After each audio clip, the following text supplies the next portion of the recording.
Sí, este acto es un acto que forma parte de un ciclo de la sección iberoamericana a rememorar las contribuciones del Ateneo Español a la problemática colonial y a las distintas relaciones con los países que fueron parte del territorio de España. Pero también pensamos dedicar atención y otras charlas, otros momentos a recuperar un poco la actividad y digamos el quehacer ateneísta de 1820, las motivaciones, lo que dio carta de naturaleza a una institución que ya es bicentenaria y lo que sirvió para crear las grandes líneas y las las constantes maestras del ateneísmo a lo largo de 2 siglos. Y una de ellas es la que queremos poner en valor de el Ateneo como un espacio intergeneracional, un espacio donde concurrieron personas con una extraordinaria experiencia política, literaria, profesional, periodística, etcétera, junto con jóvenes, muy jóvenes, que llegaban de las provincias, que estaban en Madrid en 1820 y que se animaron, junto con estas personas tan experimentadas, a fundar una institución de la sociedad civil para asuntos y temas de discusión, de avance en los conocimientos, de divulgación de ideas y de corrientes novedosas, etcétera. Y se embarcaron así, sin saberlo, en una experiencia intergeneracional. Es decir, una experiencia en la que convivían chicos que estaban todavía terminando de estudiar o que estaban recién graduados, chicos de 21, 22 años, con personas de 60 hasta de 70 años, que fueron capaces de convivir, de intercambiar experiencias, de crear modos y maneras de enfocar los nuevos problemas que tenía la sociedad española, tanto del régimen liberal de 1820 como de la nueva sociedad que digamos, ya recorría los distintos ámbitos de la geografía española, porque la mayoría de ellos venían de provincias y del ámbito incluso periférico de España, pero se reunieron aquí en Madrid y coincidieron y crearon una forma de intercambio intergeneracional muy interesante y que ha sobrevivido 200 años. A ello dedicaremos algunos momentos y algunas charlas para poner en valor esta experiencia y esta creación institucional. Buenas tardes, señoras, señores, consocios. Proseguimos en esta tarde la sesión que iniciábamos el lunes pasado en la sección iberoamericana a propósito de los temas y las tareas de América en relación a la fundación de nuestro Ateneo. En concreto, va a dar su segunda lección, porque son 2 lecciones que iniciamos el lunes pasado. Va a dar su segunda lección nuestro presidente, el presidente de la sección iberoamericana, don Tomás Mayo, sobre 2 lecciones del Ateneo Español de Madrid y América. Presentar a don Tomás Mayo en esta casa pues es relativamente una tarea bastante enojosa, sobre todo para los que ya hace varias décadas que trabajamos con él y en distintos foros de distintos cometidos de esta casa. Es el presidente de la sección iberoamericana el presente año, pero lleva muchos años ocupándose tanto de los temas de Iberoamérica como de los temas de historia de la filosofía, etcétera, en nuestra casa y fuera de ella, porque don Tomás Mayo fue miembro de la Asociación de Estudios de América Latina, AYETI, y recientemente ha sido miembro y gestor de la Fundación Carolina, dedicada a temas de Iberoamérica. En la trayectoria de Tomás Mayo en esta casa, pues son de destacar tanto los distintos cometidos de dirección o de gestión de esta sección de Iberoamericana, como también cargos institucionales que ha regentado, de vicepresidente de esta institución, etcétera. Solamente un par de notas respecto a la temática que hoy proseguimos del Ateneo Español de Madrid con motivo de su bicentenario y la implicación de Iberoamérica en su fundación y en sus primeros trabajos. Se trata de celebrar este bicentenario porque en realidad, aunque tuvo lugar el año pasado ya esa fecha redonda de los 200 años, pues todos ustedes saben que ha sido un año muy irregular, que casi nos impidió el poder destacar y subrayar, el poder sacar a la luz pública y al público conocimiento, a los medios de difusión, etcétera, la importancia de esta institución bicentenaria. Y subrayo lo de bicentenaria porque, en realidad, cuando esta institución nació, muchas otras que ahora mismo están en pleno auge no habían ni siquiera sido proyectadas. Cuando esta institución nació, muchísimas de las universidades que hay ahora mismo no existían casi academias. Entonces, en España, salvo la española de la lengua, la Real Academia Española de la Lengua, no existían academias. En realidad había instituciones, tanto científicas como docentes, relativamente menguadas y en algunos aspectos desaparecidas. Y sin embargo, esta institución se creó en un momento especialmente sensible para las tareas de reconstrucción, tanto de la ciencia como de la cultura española, en los comienzos del siglo XX. Naturalmente, cuando esta institución se creó en 1820, el Museo del Prado, que en realidad se llamaba todavía Museo Nacional del Prado, llevaba 2 años de existencia. El Teatro Real apenas un año de existencia. Es decir, las instituciones oficiales, las que la monarquía protagonizaba o respaldaba, en realidad eran prácticamente muy pocas, escasísimas, y comenzaban a rodar entonces. Y sin embargo, la sociedad civil fue capaz de organizarse, de tomar iniciativas como la fundación de este Ateneo y otras iniciativas para hacer resurgir la cultura tanto española como iberoamericana, es decir, la cultura española en 2 ámbitos distintos, en la península y en Iberoamérica.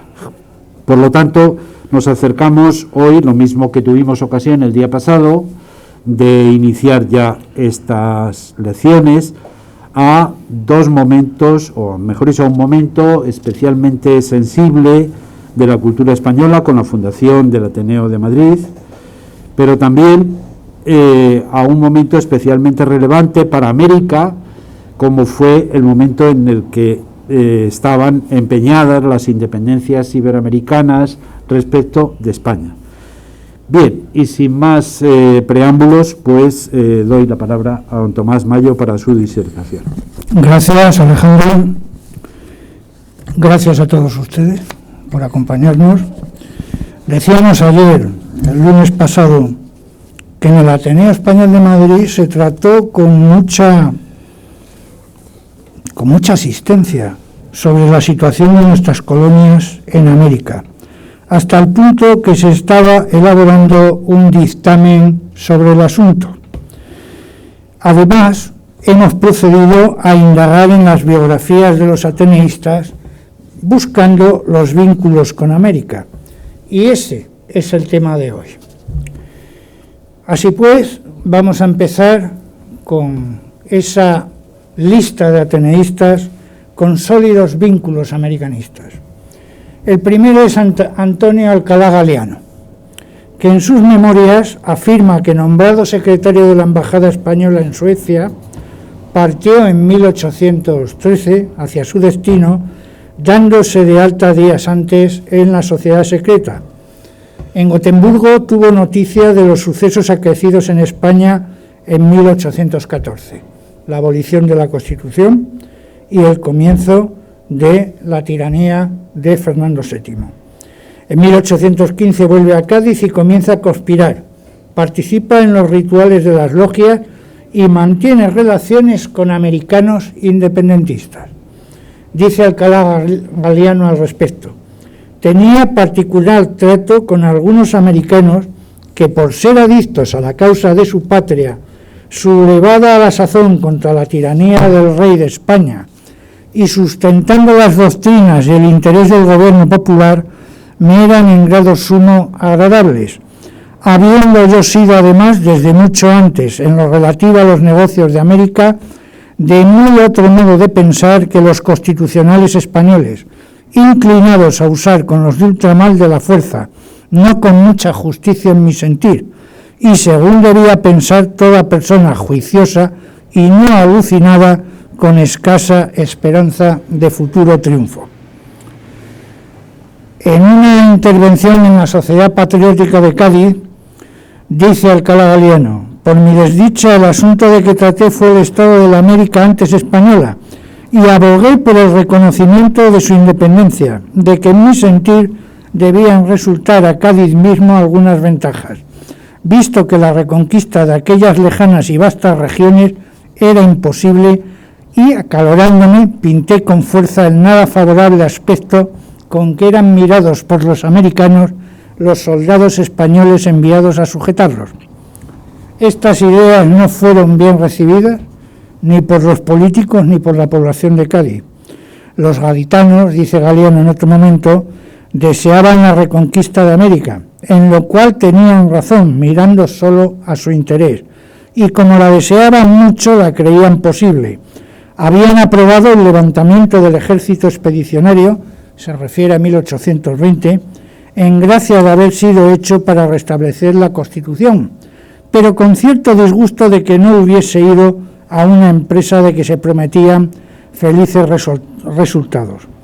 Sonábase además que los americanos habían tenido parte en nuestra resolución de derribar el gobierno y hasta que nos habían auxiliado con dinero, de lo cual algunos de ellos se jactaban, siendo de todo punto falso que hasta el día en que fue jurada por el rey la Constitución nos hubiesen dado el menor socorro. En esta situación de las cosas, sentó muy mal mi discurso y juzgóse que me había sido cuando menos sugerido por los aborrecidos americanos, de quienes se me miró como agente.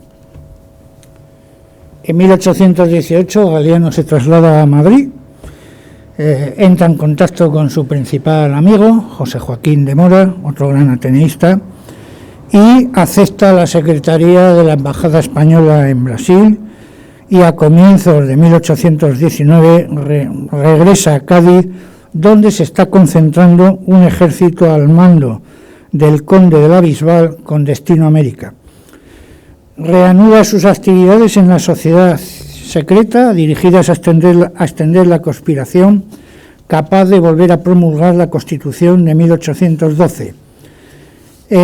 Se relaciona directamente con Riego en Las Cabezas, fijando la fecha del levantamiento. Y el 1 de enero, como ustedes saben, de 1820, Riego declara la Constitución en Las Cabezas. En este tiempo conoce también al coronel Felipe Arco Agüero, otro que será miembro del Ateneo Español, y son los encargados de negociar con las autoridades gaditanas.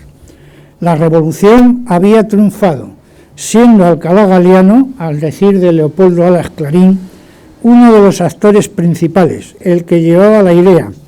Alcalá Galiano, más humilde, atribuyó dicho triunfo a la torpeza del gobierno y a la pasividad de las gentes. En 1820, Galiano vuelve a Madrid, se convierte en un actor privilegiado de la situación política, detesta el encono contra los constitucionalistas de 1812 contra los de 1820, trabaja para la sociedad secreta, valora positivamente a Benjamin Constant, habla en la Fontana de Oro y contribuye a la consolidación del Ateneo Español, mientras siguen los enfrentamientos entre moderados y exaltados, y es elegido diputado por Cádiz. Se traslada en 1822 a Madrid otra vez y tiene un papel muy importante participando en los debates sobre el estado de la nación, los levantamientos anticonstitucionales en Cataluña, los mensajes del rey, la independencia de América, los debates sobre las sociedades patrióticas, y en la sociedad landaburiana critica la situación provocada por la Santa Alianza, debatiendo con Agustín Argüelles y defendiendo la soberanía nacional. En junio de 1823, cuando las tropas francesas atraviesan Despeñaperros, Galiano juega un papel muy importante en la decisión tomada por las Cortes de declarar incapaz mental a Fernando VII para poder trasladarle con las Cortes a Cádiz, que quedará sitiada. Cuando Fernando VII tenga el poder de forma absoluta, será implacable con los 64 diputados que sacaron adelante la propuesta, condenándolos a muerte, algunos de ellos, como Galiano, ateneístas. El 3 de octubre de 1823, Alcalá Galiano huye a Gibraltar y en diciembre embarca hacia Inglaterra. En sucesivos capítulos de esta línea de trabajo seguiremos hablando de él por la importancia que jugó en el exilio londinense. Ángel Calderón de la Barca había nacido en Buenos Aires, hijo de un español y de una criolla.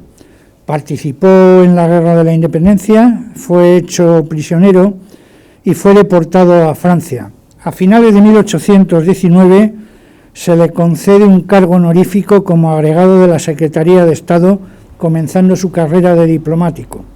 Secretario interino del Ateneo Español, es nombrado secretario segundo de la Embajada en Rusia y después, en 1826, oficial de la Secretaría de Estado. Enviado extraordinario y ministro plenipotenciario en los Estados Unidos en 1835 y en 1836 es destinado a la legación de Londres. En estos años se va a casar además con Frances Erskine Inglis. En 1839 es nombrado embajador de España en México, el primer embajador de España en México después de la independencia de aquel país. Durante su estancia en México contribuirá a la fundación del Ateneo Mexicano en 1840, posiblemente, si no el primero, uno de los primeros ateneos que se han irradiado hacia América Latina. Estamos también ante el ateneísmo, ya hablamos el otro día bastante. Su mujer es la autora de un retrato de costumbres titulado La vida en México durante una residencia de 2 años en ese país. Su secretario de Estado fue nombrado embajador en los Estados Unidos hasta 1853 y después fue senador vitalicio y ministro de Estado hasta que muere en San Sebastián en 1861. Seguiremos hablando de sus actividades en sucesivos capítulos, dada la importancia de lo que hemos adelantado. Joaquín Carrón y Moreno nace en Málaga en 1778, muere en Madrid. Oidor de la Audiencia de Santa Fe de Bogotá, fue encarcelado el 24 de julio de 1810 y luego expulsado por la Junta que tomó el control del gobierno local, la Junta independentista. En 1816 regresa a España, donde se desempeñará como consejero de Estado, socio del Ateneo Español, magistrado del Tribunal Supremo o ministro del Consejo Real de España e Indias. Bernardino Fernández de Velasco, duque de Frías, que nace y muere en Madrid, se une también a la resistencia española durante la Guerra de la Independencia. Cuando se restaura el absolutismo, se retira de la política y en 1820 fue llamado por los liberales para desempeñar la embajada en Londres, desde donde realizó intentos de reconciliación con los rebeldes americanos. En 1823 se exilia y regresa a España en 1828, siendo sucesivamente miembro del estamento de próceres en las Cortes, ministro de Estado, presidente del Consejo de Ministros de España y senador. José Z. Cenea nace en La Habana y muere en Madrid, ingresa en la Marina y en 1808 pasó al ejército de tierra combatiendo en las batallas de Almonacid y Albuera. Fue hecho prisionero y se fugó y estuvo destinado en 1813 en Cataluña junto a los generales británicos Bentinck y Clinton. De 1814 a 1820 lo encontramos como profesor de la Academia de Cadetes de la Guardia Real. Trabajó sin éxito para salvar la vida de Lacy, que morirá fusilado en Palma de Mallorca el 5 de julio de 1817. Consiliario del Ateneo, fue nombrado jefe político de Granada por Martínez de la Rosa en 1822, renunciando poco después. Se dedica a los negocios y se traslada a Inglaterra, estudiando las instituciones británicas, y allí pasa a las Antillas y siguió a Caracas como secretario particular de Alexander Cockburn, el plenipotenciario británico en Colombia. Parece ser que de parte de Espoz y Mina entabló negociaciones con Bolívar.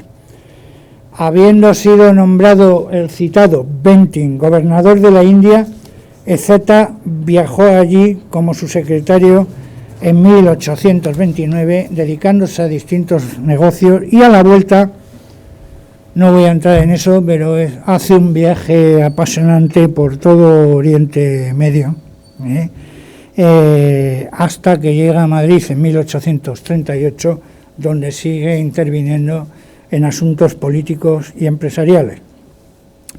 Santiago Jonama Ibel Solá nace en La Bisbal, Gerona.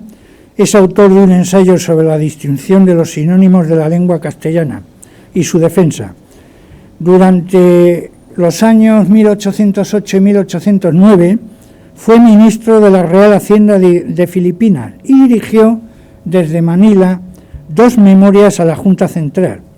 En 1811 llega a Cádiz, después de pasar por Inglaterra, siendo nombrado oficial de la Secretaría de Gobernación, y colabora en varios periódicos.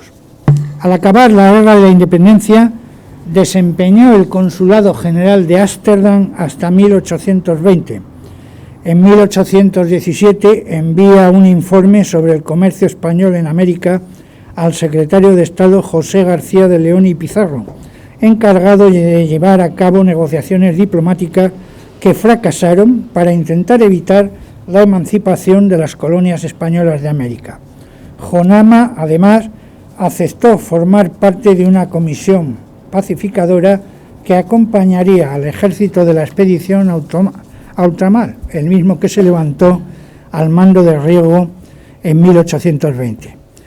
Pero quizá lo más destacable de su biografía es que en 1818, vuelvo atrás, publica en París las cartas al abad de Praz, escritas en francés por un natural de América del Sur, una obra que tuvo traducciones en Caracas y en Madrid, y del que he hecho unos cuantos comentarios. Para ellos he utilizado la edición de Madrid de 1820, a saber, Reflexiones sobre el estado actual de la América o Cartas al abad de Prat, escritas en francés por un natural de la América del Sur. Consta de 8 cartas, varias notas explicativas y 2 tablas sobre la mortandad de los negros y sobre las distancias entre los puertos. Con todo ello, Jonama sale al paso de las injurias del abad de Prat vertidas en su obra Las colonias o la revolución actual de la América. Hacemos pues ese breve resumen que, por supuesto, a la hora de abordar los temas de la leyenda negra, es un resumen muy subjetivo. En el prólogo, Jonama se refiere al desconocimiento existente en Europa sobre América y cómo la ambición se aprovecha de dicha ignorancia. Por el contrario, señala cómo él ha recorrido todo el continente y estudiado las costumbres, las instituciones y las leyes, por lo que puede hablar con confianza, reivindicando la nobleza de España ante los ultrajes y blasfemias vertidas por ambiciosos perturbadores. En la carta primera afirma que las colonias españolas no se hallan en estado de hacerse independientes, necesitan de la protección de la metrópoli y quizá, como elemento más que a mí más me ha gustado, señala el papel tan importante que juegan los criollos en el futuro. Y en este tema abunda porque él pone en duda que los criollos vayan a declarar como iguales, como ciudadanos iguales a los indígenas. En la carta 2 hace una descripción de América para afirmar que para el desarrollo de América son necesarios los capitales europeos. Es una obra muy economicista, siempre en torno al comercio. En la carta 3 destaca cómo Europa no tiene que temer la prosperidad de América y a esta la conviene aumentar sus relaciones comerciales con Europa. En la carta cuarta se habla de los muchos errores geográficos sobre los descubrimientos en la obra de Prat y de la influencia que el descubrimiento de América ha tenido en la civilización europea y viceversa. En la carta quinta habla de las compañías de comercio de distintos países, señalando que los españoles consideraron América como un nuevo campo de batalla después de la Reconquista y Carlos V las consideró como provincias añadidas a su imperio y como minas para financiar sus intervenciones en Europa, todo lo cual dio lugar a un comercio de cabotaje que ahora quieren disputar las compañías holandesas, inglesas y portuguesas. La carta 6 está dedicada a ese comercio exclusivo. Se pensaba que el comercio exclusivo es el motivo de la revolución de los insurgentes americanos, y Jonama refuta a Prat por sus suposiciones gratuitas, ya que los insurgentes han levantado mucho más el grito sobre la igualdad de la distribución de los empleos que sobre la libertad de comercio. En la carta 7 trata sobre la esclavitud entre los antiguos y los modernos, sobre la suerte de los negros y sobre el tráfico negrero. Jonama reconoce que no conoce bien el asunto de la esclavitud, oponiéndose a la misma y considerándola como un abuso de poder. Estima que en las colonias españolas el negro es considerado como persona y no como otra cosa, eso es textual, y que está bajo la protección de la ley y que los malos tratos son inmorales. Y en la carta 8 trata sobre el Congreso Colonial que quiere convocar el abad de Prat para apoyar los intereses de Inglaterra, que son una violación del derecho, criticando las fuentes utilizadas por Prat. Es una idea absurda porque España tiene los derechos del primer ocupante, los de prescripción y los de conquista, pero además España tiene derechos más respetables y para probarlo dedica muchas páginas a la historia de las conquistas de México y de Perú. Los españoles son libertadores, son al mismo tiempo los vengadores de la legitimidad y los protectores de los pueblos sublevados con la tiranía, y acaba afirmando, textual, La sumisión de la América no es ni fruto de la fuerza ni de la astucia, es voluntaria, es efecto del agradecimiento. En definitiva, lo que España debe hacer es conservar la posesión plena y entera de las colonias. En 1820 Jonama aparece como miembro del Ateneo Español, está también en la Fontana de Oro, probablemente es masón y comunero, y redactor del Eco de Padilla, El Independiente, El Tribuno y director del Patriota Español. Es expulsado de Madrid por Evaristo Sanz Miguel, marcha a Cádiz, cuyo jefe político Bartolomé Gutiérrez de Acuña lo hizo detener y lo envió a La Coruña, donde murió en 1823 en un oscuro calabozo. Triste destino el de nuestro ateneísta por causa de los enfrentamientos entre los liberales.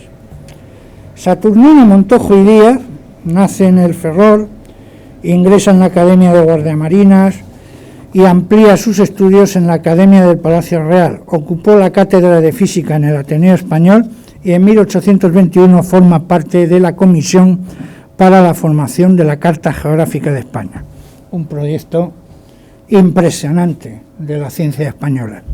En 1823 se embarca como alférez de navío en el buque Asia, destinado al Mar del Sur, bajo el mando de Roque de Gulceta, enfrentándose victoriosamente a las fuerzas navales de Perú y Colombia a las órdenes de un comodoro británico, fuerzas que bloqueaban el puerto del Callao. Por los avatares de las guerras independentistas hizo 2 viajes, uno de ellos muy accidentado, a Filipinas, hasta que fue destinado al Observatorio de la Marina de San Fernando, desempeñando la jefatura del Colegio Naval. Es reconocido en el mundo científico por su tratado elemental de aritmética, su tratado elemental de álgebra y su tratado elemental de trigonometría. José Joaquín de Mora. Este no les oculto que es mi preferido. Escritor, educador, periodista, poeta, jurista, político y gran americanista. Es merecedor de un trabajo monográfico sobre su vida, sus obras y sus fundaciones. Ese trabajo todavía no existe. Veremos ahora una breve reseña, pero deberemos tratarlo más detenidamente en otros capítulos. Nace en Cádiz en 1783 y morirá en Madrid en 1864. Estudia leyes, profesor de filosofía en la Universidad de Granada, luchó en la Guerra de la Independencia en Bailén y hecho prisionero fue internado en Francia hasta 1814, casándose con Françoise de Launay. Al concluir la guerra regresa a Cádiz, mantiene una famosa polémica con Juan Nicolás Bosch de Fauvel sobre el romanticismo, la querella calderoniana. En 1815 marcha a Madrid, fundando varios periódicos, y en el trienio está vinculado posiblemente a los comuneros. Lo encontramos también en el Ateneo Español, donde, además del discurso inaugural que hemos comentado el lunes pasado sobre un curso de Derecho Natural, es firmante de las observaciones sobre el proyecto de Código Penal que también comentamos el otro día. En 1823 emigra a Londres, donde trabaja para el editor Ackerman en obras dirigidas a las nuevas repúblicas latinoamericanas, sobre todo manuales sobre diversas materias y disciplinas denominadas catecismo. Amigo de Blanco Gay, simpatizante de la causa de los independentistas, hizo amistad con varias personalidades americanas y en 1826 viaja a Buenos Aires. Seguirá a Santiago de Chile, siendo uno de los redactores de la Constitución chilena de 1828 y uno de los fundadores del Mercurio, uno de los principales periódicos de Chile durante muchos años. Se exilia a Perú por sus ideas liberales, donde funda un Ateneo, el de Lima, pasando después a Bolivia como asesor del presidente Andrés de Santa Cruz, quien lo destinará a Londres entre 1837 y 1843 como cónsul de la Confederación Peruano-Boliviana. En 1843 regresa a Madrid y sigue actuando en el Ateneo de Madrid y en 1853 escribirá en el primer número de la Revista Española de Ambos Mundos un artículo bien interesante sobre la situación actual de las repúblicas suramericanas. Nos encontramos, pues, ante uno de los intelectuales más brillantes de la época, pero no bien estudiado, por lo que tendremos que volver a él. Ramón Dionisio de la Sagra, que nace en La Coruña y muere en Suiza en 1871, estudió en la Escuela Náutica de La Coruña, en el Colegio Militar de San Clemente, en Santiago de Compostela y en el Real Colegio de Farmacia de San Carlos. En 1816 estudia Ciencias Exactas y posteriormente Medicina y Anatomía. El estudio de Ramón de la Sagra me lleva también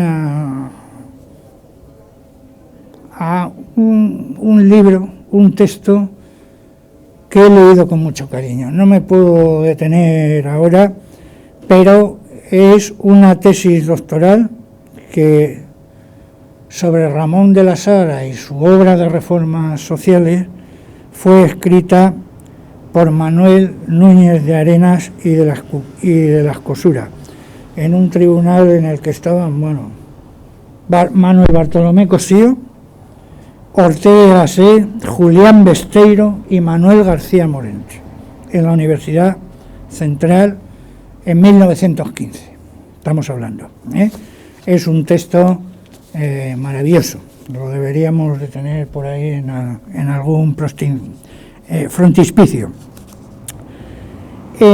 Su relación con Cuba va a ser impresionante. La historia comienza con que el gobierno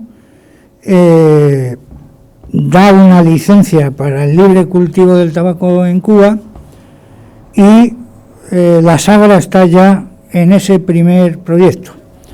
El proyecto se viene abajo y hay otro proyecto, se vuelve a sacar encima de la mesa en la época del trienio, al comienzo, y él visita el sur de Francia y va a La Habana para ver cómo había que proceder a la producción del picado de tabaco. Lo cierto es que el proyecto se vuelve atrás y la Sagra vuelve a España, pero en 1822 el gobierno le nombra respectivamente profesor y catedrático del Jardín Botánico de La Habana. Tuvo el apoyo de Jenner, Santos Suárez y Varela, que eran los diputados cubanos en las Cortes del Trienio, y Varela, el padre Félix Varela, del que hoy todavía dicen los cubanos, es el que nos enseñó a pensar. Es decir, el hombre que además de sus ideas independentistas comienza a dar sentido a la filosofía cubana y con ello al ser cubano, a la cubanidad, etcétera, etcétera. Parte en 1823 para Cuba, la Sagra, y allí estará hasta 1832. En La Habana es director del Jardín Botánico y profesor de la Cátedra de Botánica. Funda los Anales de Ciencia, Agricultura, Comercios y Artes, relacionándose con figuras de la ciencia del mundo entero. Y en los años sucesivos publicará numerosos trabajos sobre Cuba. Son numerosos. Yo ahora tan solo voy a citar 3. La historia económica, política y estadística de la isla de Cuba, La Habana, 1831. La historia física, política y natural de la isla de Cuba, comenzada a publicar en París en 1832 y que acabó en 1861, son 12 volúmenes, y la historia física, económica, política, intelectual y moral de la isla de Cuba en 1861. En 1835 viaja por Estados Unidos y fruto de ese viaje es un libro titulado 5 meses en los Estados Unidos de la América del Norte. Lo publica en París en 1836. Viajará también por algunos países de Europa estudiando sus estructuras para proponer reformas sociales, económicas, laborales, industriales y constitucionales para España. En el Ateneo Científico, Literario y Artístico de Madrid imparte una serie de lecciones sobre economía social que fueron publicadas en 1840, en las que insiste en la miseria del pueblo español y en la necesidad de su recuperación. Evoluciona del liberalismo al socialismo utópico.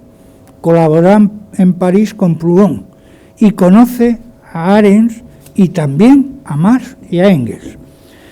Testigo de la Revolución Parisina de 1848, fue expulsado de Francia en 1849 y volverá a Cuba una serie de años hasta que regresa a España, siendo diputado todavía en España en 2 ocasiones. En los próximos capítulos, su actividad americanista, comenzada en 1824, nos dará también mucho juego. Juan Antonio Yandiola Garay nace en Vizcaya y muere en París en 1830. Estuvo en México, desde donde remitió el 1 de enero de 1811 2 documentos, un informe biográfico reservado anónimo y un plan de una visita general que convendría practicar en el Reino de Nueva España, proponiendo medidas a poner en práctica en aquellos territorios, y que fue calificado por algunos especialistas de colonialista exacerbado. Fue nombrado oficial del despacho de Hacienda en Indias y en 1811 es diputado a Cortes por Vizcaya. Se integra en las comisiones de Hacienda y en la Secretaría de Estado, tanto en lo que se refería a los asuntos de la península como a los de ultramar. En abril de 1814 integra una comisión extraordinaria destinada a hacer propuestas para la pacificación de América. Tras la restauración, el monarca le requirió en varias ocasiones su consejo, y en 1815 remite a Fernando VII una memoria sobre la pacificación de las Américas o manifiesto sobre el estado de las Américas en 1815, en la que Yandiola opina que la ambición y la falta de respeto a la religión han propiciado las sublevaciones, a lo que se sumó la crisis de poder en España al inicio de la Guerra de la Independencia. Su planteamiento es que hay que recuperarla, no solo por prestigio político, sino por interés económico, porque son, dice él textualmente, el único depósito del comercio español. También remitió un informe para la mejora de la hacienda. Volvió a Madrid en 1820, miembro de la Fontana de Oro, de la Sociedad de Lorenzini, del Ateneo Español, y sigue siendo diputado por Vizcaya, ocupándose de las cuestiones hacendísticas y coloniales. En definitiva, en la documentación del Ateneo Español está presente la idea de que las instituciones las hacen los hombres que pertenecen a las mismas. Por eso, al no haber documentos directos institucionales del Ateneo, más que los 6 que comentamos el otro día, tuvimos que indagar en las biografías de los ateneístas buscando los vínculos con América. Y el resultado ha sido, cuando menos, sorprendente y prometedor para el futuro. No voy a decir más, pero queda puesta por la sección iberoamericana, de la que los dos somos miembros, una línea de trabajo que va a seguir siendo permanente, haya bicentenario o no lo haya. Nos hemos encontrado con ateneístas que han tenido vínculos con América antes de 1823 y después de 1823. Sobre estos últimos hablaremos más detenidamente en capítulos posteriores, aunque ya hemos apuntado en este trabajo su importancia. De los vínculos hasta 1823 concluimos lo siguiente. Las relaciones de Antonio Alcalá Gariano con americanos independentistas le costaron una crítica política y ciudadana muy amplia, lo que muestra la división entre algunos políticos y los ciudadanos y entre los propios constitucionalistas. Es un hombre que además participa activamente en la sublevación del ejército que con destino a América estaba acantonado en Cádiz y que el 1 de enero de 1820 al mando de Riego vuelve a proclamar la Constitución de Cádiz. Diputado en las Cortes del Trienio y militando en el bando de Salcedo, el tema de la independencia de América no le será extraño ante la división, cuando no enfrentamientos, entre moderados y exaltados. Joaquín Carrión y Moreno vive en América la rebelión a la que se opone. Y Bernardino Fernández de Velasco, duque de Frías, desempeña la embajada de España en Londres a partir de 1820, donde realiza intentos de reconciliación con los rebeldes americanos. Singular importancia, como hemos visto, tiene Santiago Jonama y Solá, autor de un informe sobre el comercio español en América y miembro de la Comisión de Pacificación que acompañaría la expedición de ultramar, pero lo más notable en su biografía es la publicación en 1818 en París del libro titulado Cartas al abad de Prat por un natural de América del Sur, y en la que sale al paso del libro del abad de Prat, Las colonias o la revolución actual de América, defendiendo los intereses de España al otro lado del Atlántico. Y no menos importancia tiene la biografía de Juan Antonio Yandiola Garay, autor de informes sobre la Nueva España y oficial del despacho de Hacienda en Indias, diputado en 1813 de la Comisión de Ultramar y autor de una memoria sobre la pacificación de las Américas en 1815, diputado también en 1820, atento a las relaciones de ultramar. En definitiva, las biografías de algunos ateneístas demuestran con claridad que en el Ateneo español había suficiente conocimiento para debatir y para elaborar un dictamen sobre la situación de nuestras colonias. Esto lo vimos más detalladamente el lunes. Pero además, este estudio nos pone en la senda de lo que serán las relaciones entre España y América Latina a partir de 1823. Las actividades de Ángel Calderón de la Barca, como primer embajador de España en el México independiente y fundador del Ateneo Mexicano en 1840. No menos interesantes desde otra perspectiva, las actividades de Bernardino Fernández de Velasco y José Ezeta Cenea y los derroteros del marino Saturnino Montojo y Díaz, como también lo serán aún más, si cabe, los muchos trabajos de José Joaquín de Mora en América y la experiencia cubana de Ramón de la Sagra, que nos ayudará a comprender mejor esas relaciones en el siglo XIX. Como reflexión final, queda claro que había en el Ateneo español suficientes capacidades para discutir sobre la suerte de nuestras colonias en América y para elaborar un dictamen al respecto. Además, insisto, este estudio humildemente revela, por la metodología utilizada, la importancia que tendrán algunos autores como los que hemos citado y que seguiremos estudiando en los próximos capítulos. Además de una aportación al Bicentenario, este texto quiere ser el principio de una nueva línea de trabajo que desarrollará la sección iberoamericana del Ateneo de Madrid, como otras líneas que está desarrollando desde hace años, como la conciencia de América en la España actual o la participación de la sociedad civil ante la nueva situación que demanda en este mundo un nuevo contrato social global. Sobre todo ello vamos a seguir trabajando. Y nada más. Muchas gracias y quedamos a su disposición para las preguntas que quieran hacernos.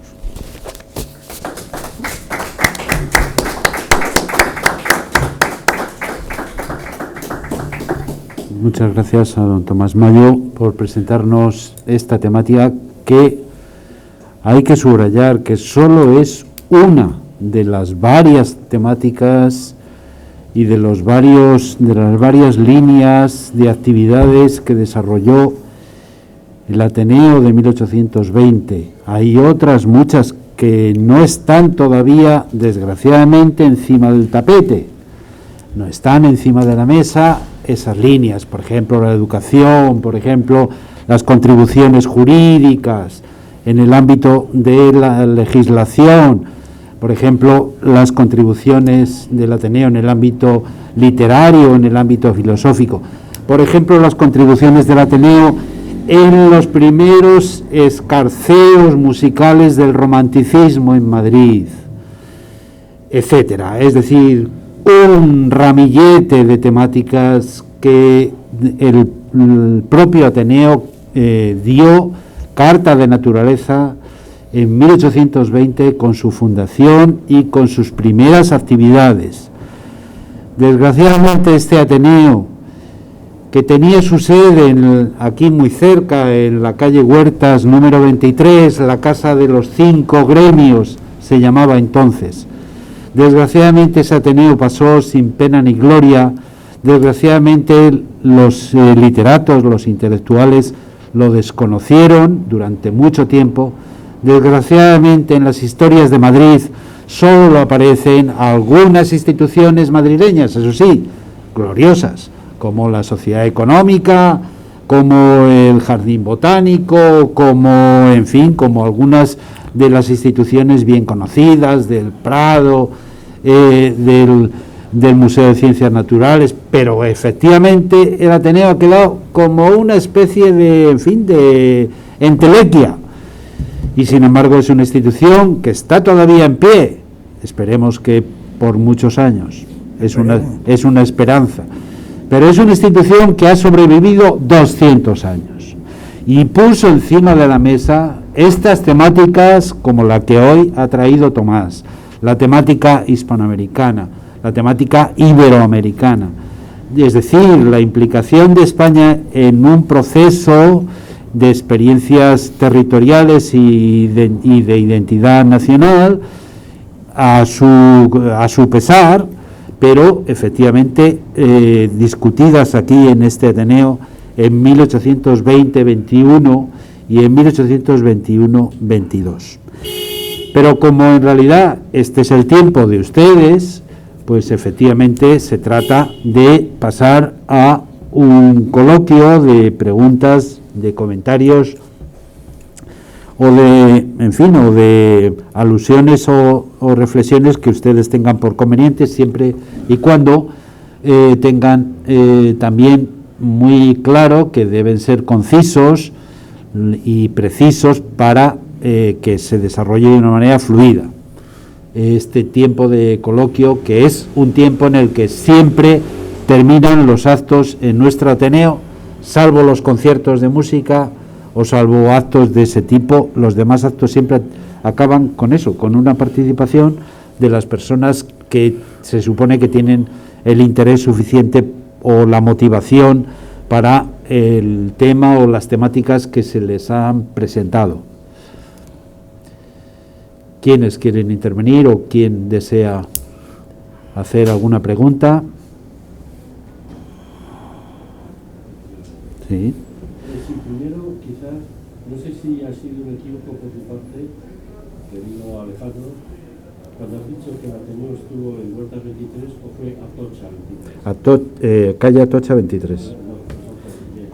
Y luego quería un poco también, si se puede extender un poco, hablar un poco sobre la relación, si la hubo entre Bolívar y el Ateneo. Por visto se casó aquí en la iglesia de San Sebastián cuando estuvo en Madrid, ¿no?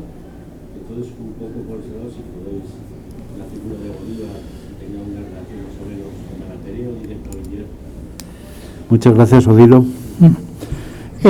No tenemos ninguna referencia en las firmas de los documentos institucionales sobre que Bolívar fuera socio.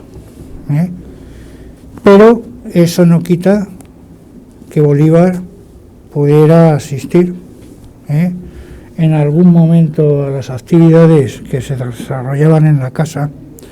Y desde luego es muy curioso porque algunos casos hemos visto como, bueno, lo primero que llama la atención es que hay españoles que están a favor de la independencia, que no suele ser la enseñanza y la imagen que nos han transmitido en este país. Y después hemos visto cómo algunos ateneístas, utilizando como plataforma la Embajada de Londres, de allí realizan o intentan dialogar muy específicamente con Bolívar. Es decir, Bolívar tenía un cierto conocimiento de personas que en España estaban en el diálogo, entre liberales. Hay otras historias que no he contado aquí, pero es muy curioso cómo hay, a raíz de estudiar las biografías de los ateneístas, resulta que aparece un tipo que se escapa en Valencia de los franceses que le habían secuestrado. Al cabo del tiempo aparece en América Latina y es nombrado ministro del Interior, ministro de Orden Público por Bolívar. Es decir, hubo españoles que deberíamos empezar a estudiar y a seguir sus pistas, por aquello de que, bueno, había opiniones muy encontradas en España sobre la situación de las colonias y sobre lo que había que hacer con América. El otro día esbozábamos a una pregunta de otra persona que está aquí presente, de que las diferencias entre los liberales fueron más duras de lo que pudiera parecer.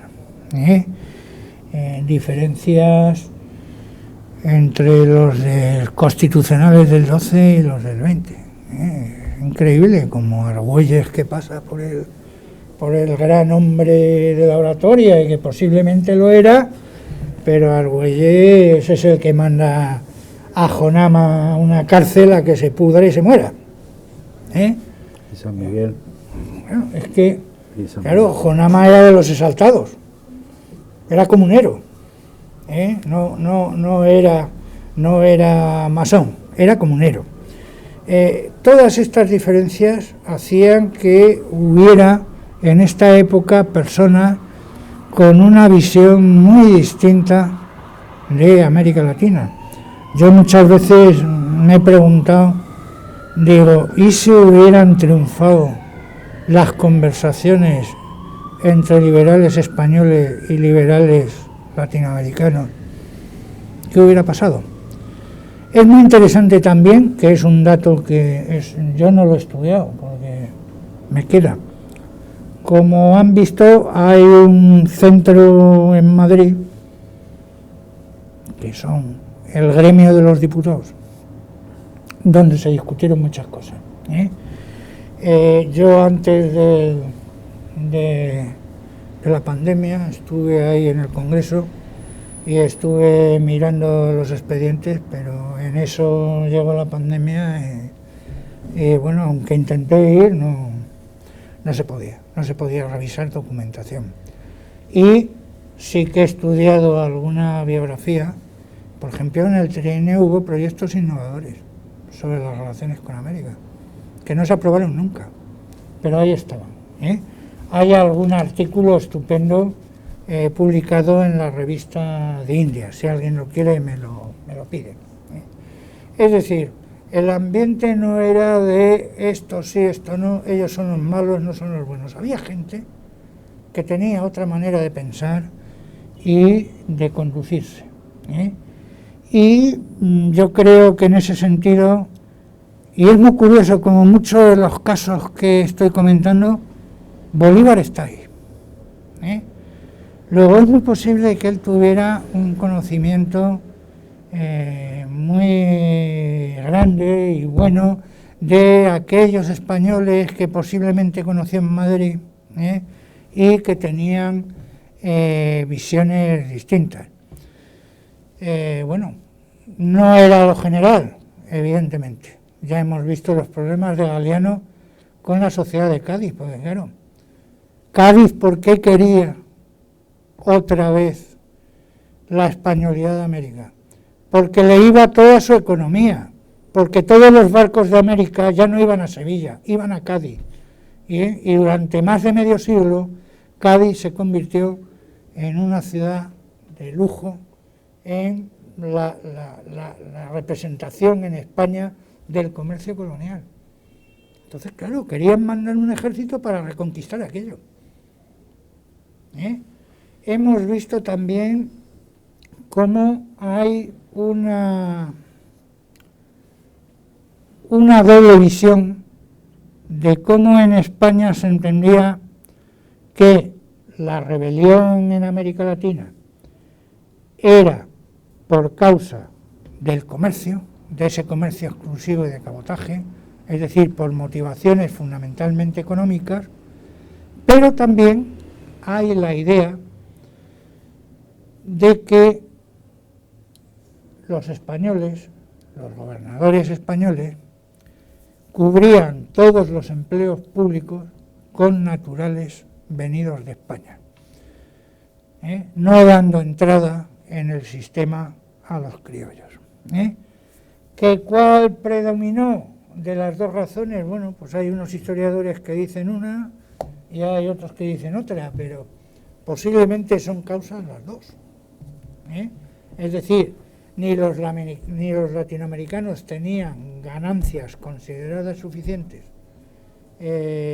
por los productos que viajaban de América Latina a España y de España a América Latina, y porque no pintaban absolutamente nada en la administración colonial.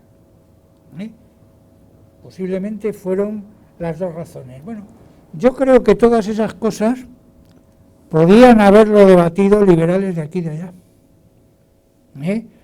Podía haberse reconocido un sistema. Hubo proyectos increíbles.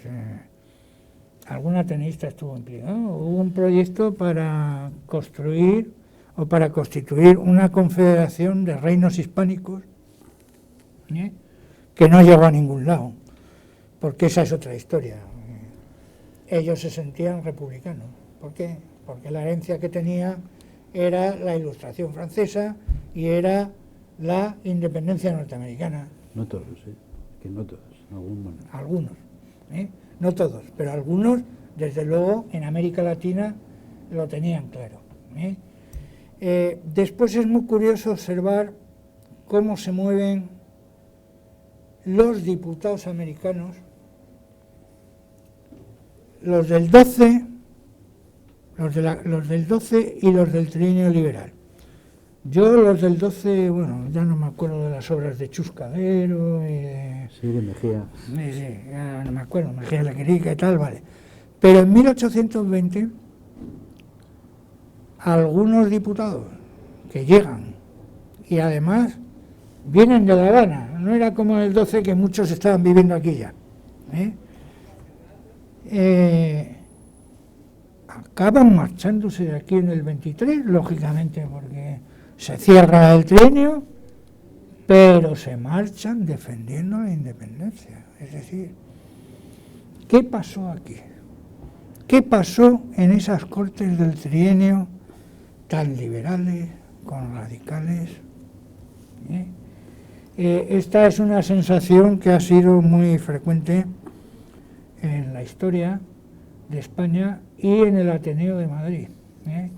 Aquellos dominicanos y cubanos que vinieron al Ateneo de Madrid a mediados del siglo XIX, y como dice algún autor, dice, yo hablé y el Ateneo se me cayó encima. Y no comprendía que el Ateneo se le cayera encima si eran tan republicanos después de la Primera República. No lo entendían. Es decir, hay un alma en los españoles que probablemente proviene de antiguo y que no reconoció, no ya las relaciones con los países, sino, bueno, no reconoció la posibilidad de crear otra relación. Y sabéis que ese es un tema muy recurrente desde finales del siglo XIX y comienzos del siglo XX con los proyectos regeneracionistas. Cuando hicimos el trabajo sobre la revista España, yo escribí sobre Luis Araquistain y los artículos sobre América Latina en la revista España. Y aquella gente que era regeneracionista, que tuvo como directores a Ortega, Araquistain y Azaña, tenían un americanismo muy rancio, muy descafeinado, muy referido fundamentalmente a los intereses económicos. Es decir, lo que me interesa es exportar a Argentina y entonces que vayan unas delegaciones de intelectuales a Argentina, se den una vuelta por allí, digan lo maravilla que es España y volvamos a restablecer las relaciones. Es decir, no hubo una, ¿cómo diría yo? No hubo una relación entre pares. Acudo al símil de los pares porque la actual cumbre iberoamericana, que Alejandro sabe que yo he estudiado tanto, marca una relación con América Latina de primum inter pares. El primum, claro, es el rey, joder. Es decir, no ha habido todavía una época donde se afronten las relaciones de España con América Latina de una manera igualitaria. Bien sabe Alejandro que esas cosas las he defendido en el Ateneo todos estos años y me han costado hasta algunas reprimendas, vamos a decir, de sectores gubernamentales. Es la realidad. Yo no he visto todavía un proyecto, salvo los proyectos profesionales, que no tienen nada que ver, los de la sociedad civil.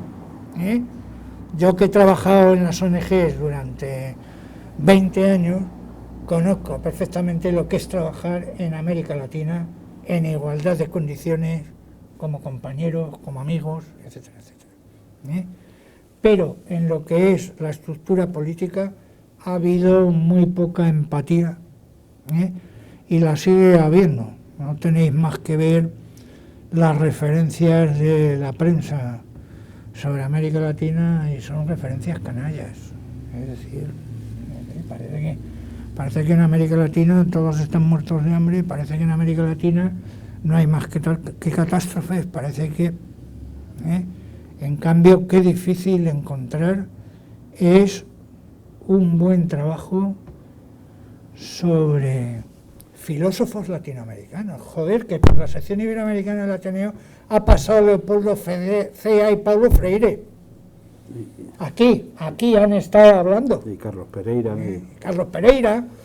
Bueno, de todas maneras, querría comentar, o mejor dicho, repetir, para las personas que no estuvieron en la otra lección del lunes, que el enunciado de la discusión en América, en este Ateneo de 1820, según el acta del secretario Manuel de Parga, el 1 de octubre de 1821, se enunciaba de la siguiente manera: de la suerte de nuestras Américas en plural, medios que deben emplearse para evitar la absoluta independencia de la metrópoli y conseguir su pacificación. Es decir, había dos temas cruciales en discusión. Uno, la de negociar de alguna forma de vínculo con la metrópoli, independientemente de cuál fuera el resultado militar, y otra, conseguir la pacificación a través de negociaciones que dieran alguna fórmula que en realidad tenían por delante. Es decir, se expusieron seguramente se expondrían aquí. Hay que decir que estos temas, que eran este tema y el de los diezmos, es decir, los tributos, el de cómo organizar los diezmos como una forma de tributo dentro del sistema liberal, fueron los dos temas que más apasionaron, lo dicen los primeros historiadores del Ateneo, los que más apasionaron en estos 2 años de 1820 a 1822, en los debates del Ateneo. Y hay que decir también que según el reglamento que se aprobó en septiembre de 1820, según el reglamento interno de las actividades internas del Ateneo, todas las secciones estaban obligadas a hacer un resumen de las discusiones que se habían llevado a cabo durante ese año. Se han perdido esos resúmenes, pero serían extraordinariamente valiosos para saber el resultado final y, en todo caso, el ámbito o las propuestas concretas a las que condujeron estos debates. Pero sí hay una cosa muy clara, y es que en estos debates participaron personas que tenían posiciones y experiencias coloniales completamente distintas. Uno de ellos, por ejemplo, nos ha referido Tomás, fue el virrey de México, Félix María Calleja, que fue uno de los fundadores del Ateneo de 1820. Félix María Calleja fue virrey de México, se casó en México, se casó con una criolla y entabló muchas relaciones con los criollos mexicanos y fue el principal artífice de que la revolución o la revuelta, primero de Hidalgo y después de Morelos, no triunfase y finalmente fue el artífice de la reconducción de México dentro del ámbito del sistema de relaciones con la metrópoli. Volvió de México, de hecho volvió con muchas experiencias digamos institucionales, y seguro que las puso a contribución en esa discusión sobre América. Y otra posición completamente distinta, que también debió participar en esas discusiones, fue la del que ha citado Tomás, la de José Joaquín de Mora, un hombre, y desde luego de Alcalá Galiano, dos hombres que estaban en relación con los independentistas mexicanos, que se carteaban con ellos, que tenían relaciones muy estrechas y en algunos casos compromisos muy concretos con ellos, y que tenían posiciones completamente opuestas a las de, por ejemplo, Félix María Calleja o a las de Saturnino Montojo, otro de los personajes que ha citado, de los fundadores del Ateneo, que fue uno de los marinos que intervino para oponerse a las implicaciones de Inglaterra en la costa pacífica del Perú y de Chile. Intervino allí, es decir, y tenía una visión, seguramente, por lo que hemos podido ver de otros textos, una visión seguramente muy metropolitana de las colonias.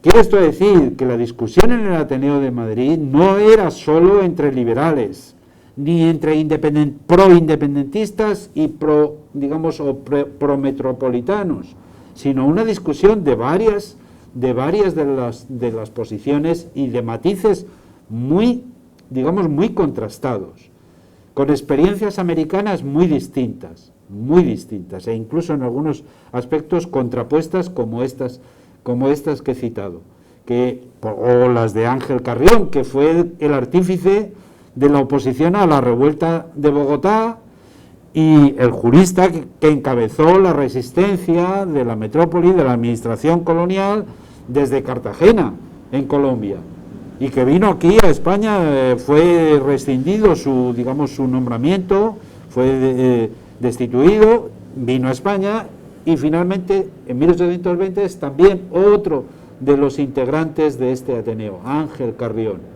La visión de Ángel Carrión como jurista y como defensor de los derechos metropolitanos, pues es evidente de que no estaba ni mucho menos en línea con la visión de Mora o la visión de Alcalá Galiano, pero crearon un lugar, un espacio de debates aquí en Madrid para discutir estos temas, estos y muchos otros que preocupaban a los liberales del trienio constitucional, muchos otros, como los temas educativos, como los temas jurídicos, como los temas de políticos, como los temas culturales, de cultura, digamos, de creación, literatura, música, etcétera. Y todo ello para todo ello se creó un espacio libre de discusión, que no existía ni en Madrid ni en ninguna otra provincia. Y desde luego existían muy pocos espacios parecidos en el resto de la Europa, digamos, liberal del momento. Es una pena que no valoremos esas lecciones y sobre todo esos acontecimientos que dieron lugar al nacimiento de una institución bicentenaria, pero que es bicentenaria por algo, entre otras cosas porque estuvo en relación con los problemas de su época. Estuvo en relación y dio carta de naturaleza a esos problemas. Bien, ¿alguna otra pregunta? Una curiosidad solamente, muy cortito, que tengo. Todos ellos, la mayor parte de los liberales de Cádiz, pues se exiliaron o fueron, o digo que fueron, a Londres precisamente, ¿no? Y has dejado intervenir algo, Tomás, sobre sus relaciones masónicas, ¿no? Es decir, entonces, ¿se podría decir que esas relaciones masónicas se fueron orientando hacia Londres porque había algún tipo de obediencia entre ellos, o fue casual, o fueron a Londres por otra razón distinta? No, fueron porque en Londres tenían encontraron estatuto de refugiado. Tenían el estatuto de refugiado y encontraron un departamento del gobierno que los protegía, les daba dinero. Bueno, eso ya lo veremos en otro capítulo, pero crean el Ateneo Español de Londres, sí. Que se hace con dinero del gobierno. El local se lo prestan la Federación de Artesanos de Londres. Es decir, en Londres existían muchas facilidades y era una sociedad, yo diría que mucho más abierta, evidentemente.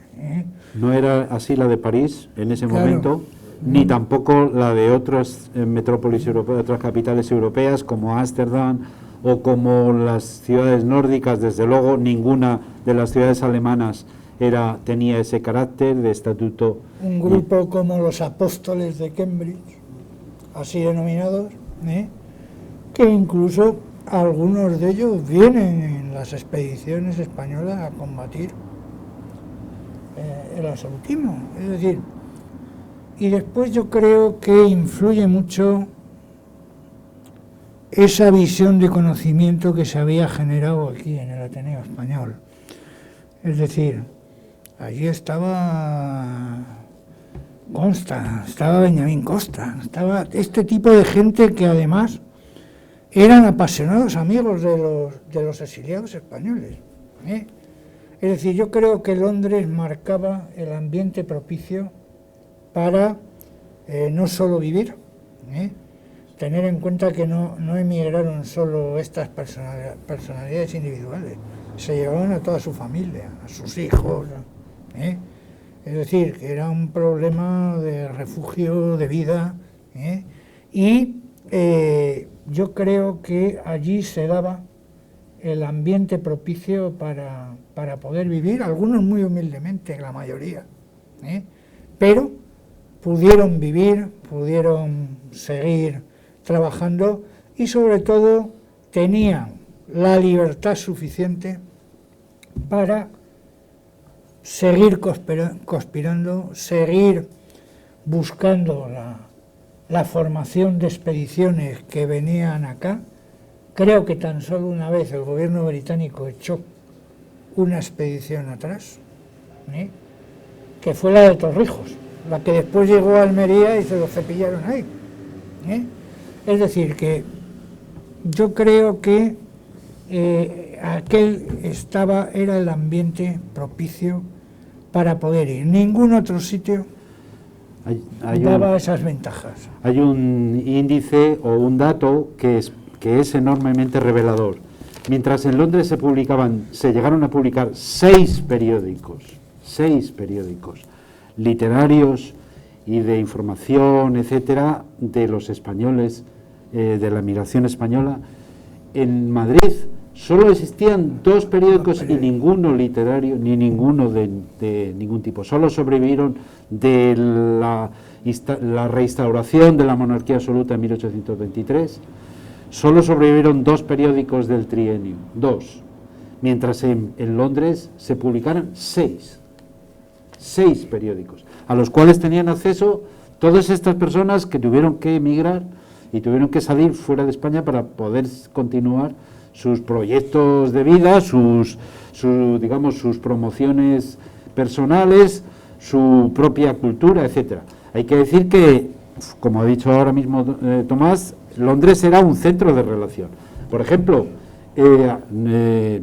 Antonio Galiano conoció en Londres a Madame de Staël en 1803 y se llevó un texto, el texto del romanticismo en Alemania, de Madame de Staël, que lo había mandado secuestrar Napoleón, que desapareció la primera edición y que tuvo que hacerse otra en Inglaterra en 1813. Se llevó ejemplares de ese texto de la Alemania de Madame de Staël a Suecia, a su destino de la embajada española en Suecia.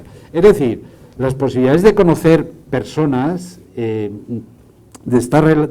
entablar relaciones privilegiadas con los personajes de la época, las tenía Londres y no las tenía, aunque en el Madrid del trienio en realidad concurrieron o vinieron muchas personas de varios ámbitos mediterráneos. Por ejemplo, de la revuelta de Milán y la revuelta de Nápoles, que fue ahogada antes que el trienio constitucional, pues vinieron varios italianos, milaneses, napolitanos, que vinieron a España y se encontraron con un régimen de libertades que ya no tenían en Italia. Por ejemplo, una de las discusiones del Ateneo es sobre los griegos, sobre la independencia griega, es decir, la primera sobre los griegos en el curso 1821-22. Hay una memoria del Ateneo español que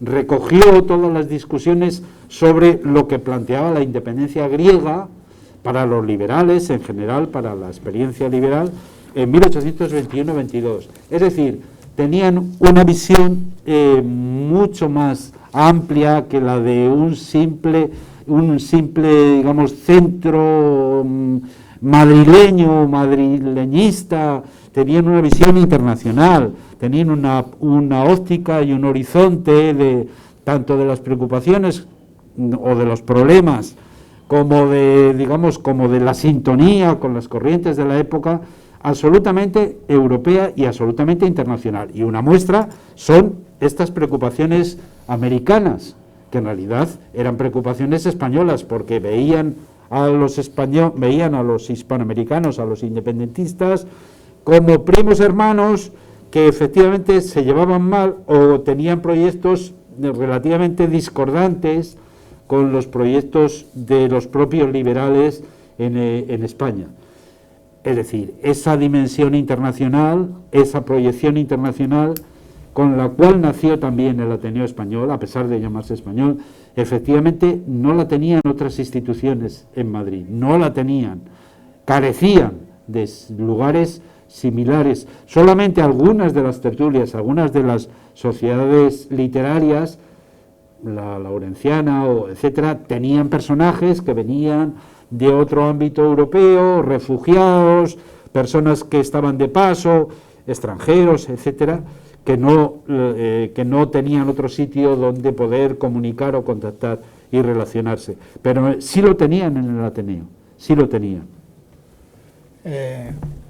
Este tema del exilio en Londres, yo lo voy a abordar con relación a América en el próximo capítulo, pero no solo por la relación, o sea, no solo porque allí entran en contacto con los latinoamericanos. En Londres está trabajando Andrés Bello, Andrés Bello, un personaje que, bueno, Yo no sé si lo han descubierto los educadores españoles, pero debían hacerlo, debían hacerlo para que vieran cómo se defiende la lengua española en aquella época. Bueno, pero no solo la relación con los americanos se nutre. Muy posiblemente los liberales españoles se impregnan del romanticismo, al menos de la segunda generación romántica, esa que conocemos después de la Revolución de París de 1830, y comienza a haber un cambio en la concepción del romanticismo. Y no olvidemos que de esa concepción romántica, que está en las tertulias, que está en Londres, que está en no sé dónde, que está en no sé cuántos, va a aparecer en 1835 el Ateneo Español, el Ateneo Científico, Literario y Artístico de Madrid, con esas influencias. Y después hay otro tema que a mí me apasiona, además del de América. Eso, como siempre, me dio la pista a Azaña. Cuando Azaña, en 3 horas en el Museo del Prado, dice: y volvieron los liberales, templados y bien templados. Y efectivamente, uno empieza a estudiar la trayectoria de esos liberales a partir del 30 y sobre todo a partir del 35, y eran otra cosa, es decir, el radicalismo que, por así decirlo, impregnó el periodo de 1812 a 1830, empezó a perderse, y empezó a haber una visión más politológica, más política, hacia el sentido de la creación del Estado y de algunas estructuras que hasta entonces eran imposibles de reconocer en España. Es decir, que yo diría que hasta fue un buen exilio, en el sentido de que propició una vuelta mucho mejor, aunque ya sabéis que a la vuelta pues había que bregar con los carlistas y con otras cosas, pero bueno.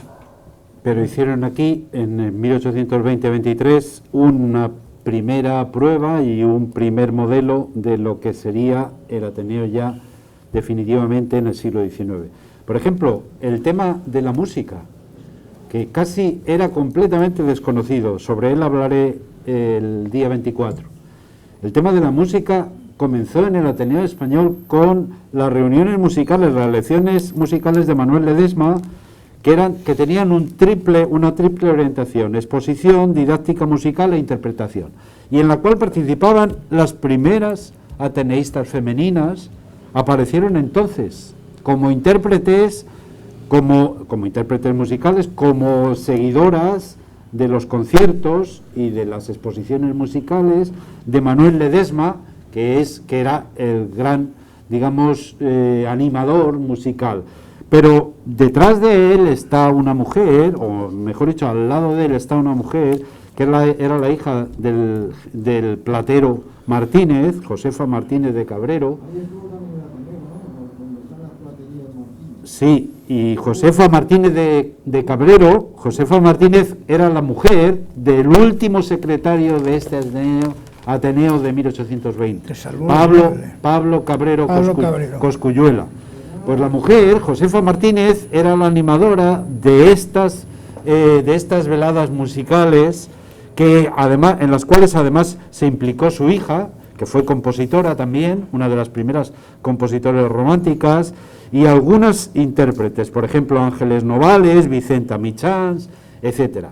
Es decir, esa idea un poco apartada, rara, de un cenáculo donde solo se reunían hombres, en 1820 hay que desecharla, como tantos tópicos, hay que desecharlo, porque aunque no tenían acceso, o mejor dicho, no se inscribieron como socios, sí participaban en actividades concretas del Ateneo, las que les apetecían, las que verdaderamente estaban interesadas, que eran las actividades musicales.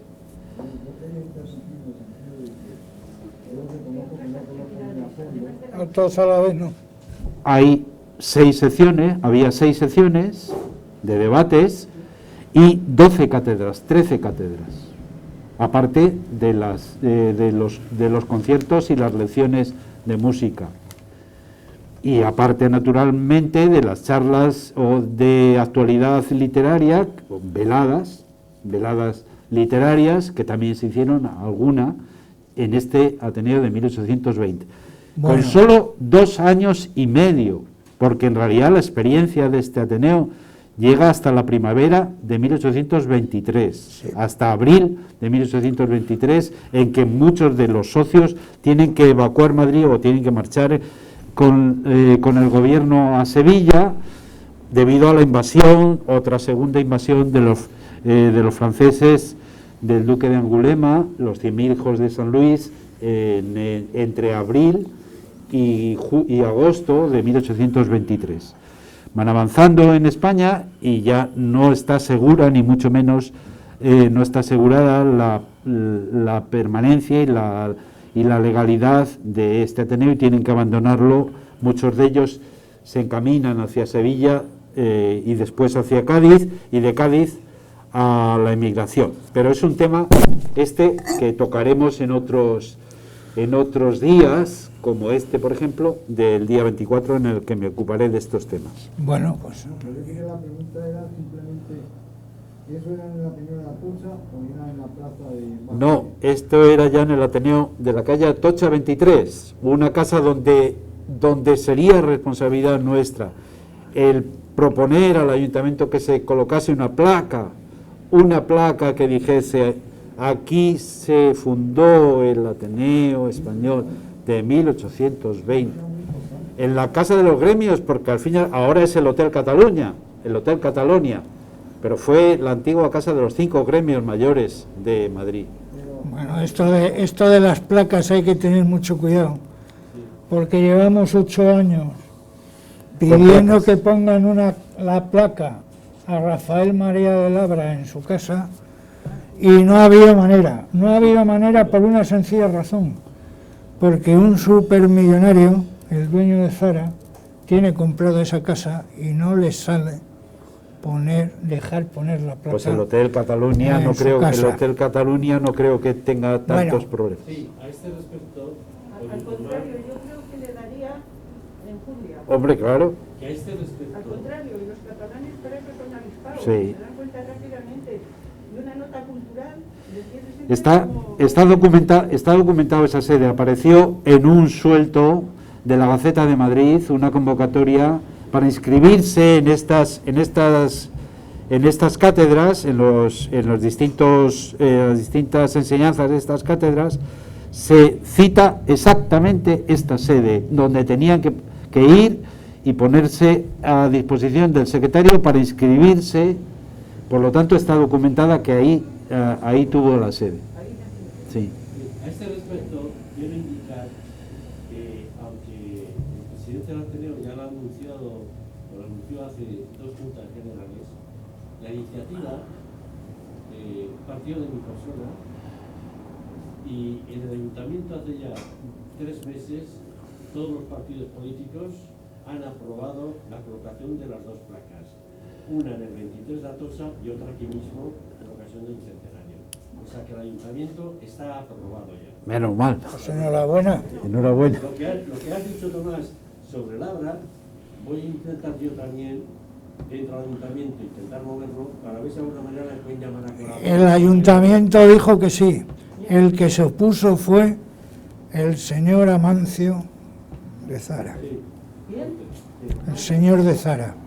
Amancio Ortega. El rey de Zara. ¿Por qué? Pues porque la casa es suya. Porque la casa es suya y no permite que se ponga una placa. Sí. No quiere que pongan nada. Es una casa que está enfrente del Corte Inglés de Serrano. Ortega y Gasset con Serrano, la que hay en la esquina. Y hablando de premios, este premio que ahora a mí me llegó información de un premio que se pide. Sí, se ha convocado un premio. ¿Dónde sale la idea esa? Esa fue una propuesta de la Comisión de Bicentenario que hicimos hace casi 2 años, y que se, digamos, que se mantuvo por la Junta de Gobierno actual y que se convocó. Acudieron, no sé si 100 y pico obras originales, manuscritos, y se nombró una comisión, un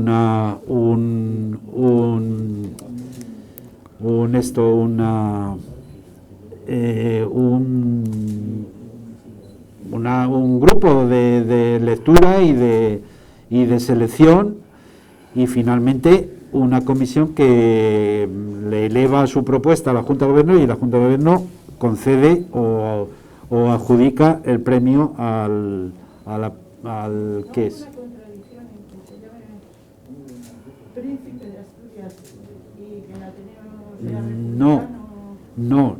No, me refiero, el premio de Ateneo, no, el premio de Ateneo no va a ser premio Príncipe. Ah, esa es otra cosa. No, yo creí que se refería a premio, el premio de novela. Yo creí que se refería a premio de novela. Se refiere a la propuesta de la Federación de Ateneos de España, liderada por el Ateneo Mercantil de Valencia, de presentar al Ateneo de Madrid al premio Princesa de Asturias. Sí, yo no tenía noticia de eso hasta que hoy me ha llegado un correo con esa. Bueno, pues muchas gracias a todos. Recuerden la fecha del 23, 24. si quieren, 24, si quieren escuchar a Alejandro. Y ya como información les transmito que el día 21 de abril vamos a realizar un homenaje a Eusebio Leal, el historiador de La Habana, con la participación de los técnicos que trabajaron con él, técnicos españoles, en la restauración de La Habana. 21 de abril. Muchas gracias. Esta ponencia que acaban de grabar ha sido dedicada a el Ateneo Español de Madrid entre 1820 y 1823 y sus relaciones con América. Previamente ha habido otra ponencia donde fundamentalmente hemos destacado la institucionalidad del Ateneo Español y los trabajos que estaban realizando sobre nuestras colonias de América, sobre las colonias españolas. En la de hoy, en la que se ha grabado, lo que hemos hecho es un recorrido por las biografías de aquellos ateneístas que hemos considerado tenían unas relaciones más importantes con América. Y en ellas descubrimos cómo esas relaciones tuvieron mucho que ver con la situación de los países latinoamericanos que se estaban independizando en esos momentos. Y eso es todo. En las próximas lecciones vamos a trabajar sobre la relación americanista de los que se exiliaron en la época de la década ominiosa y posteriormente arrancaremos con las relaciones en América, ya con el Ateneo fundado en 1835, el Ateneo Científico, Literario y Artístico de Madrid, que ha funcionado casi ininterrumpidamente hasta nuestros días y que es este en el que nos encontramos hoy.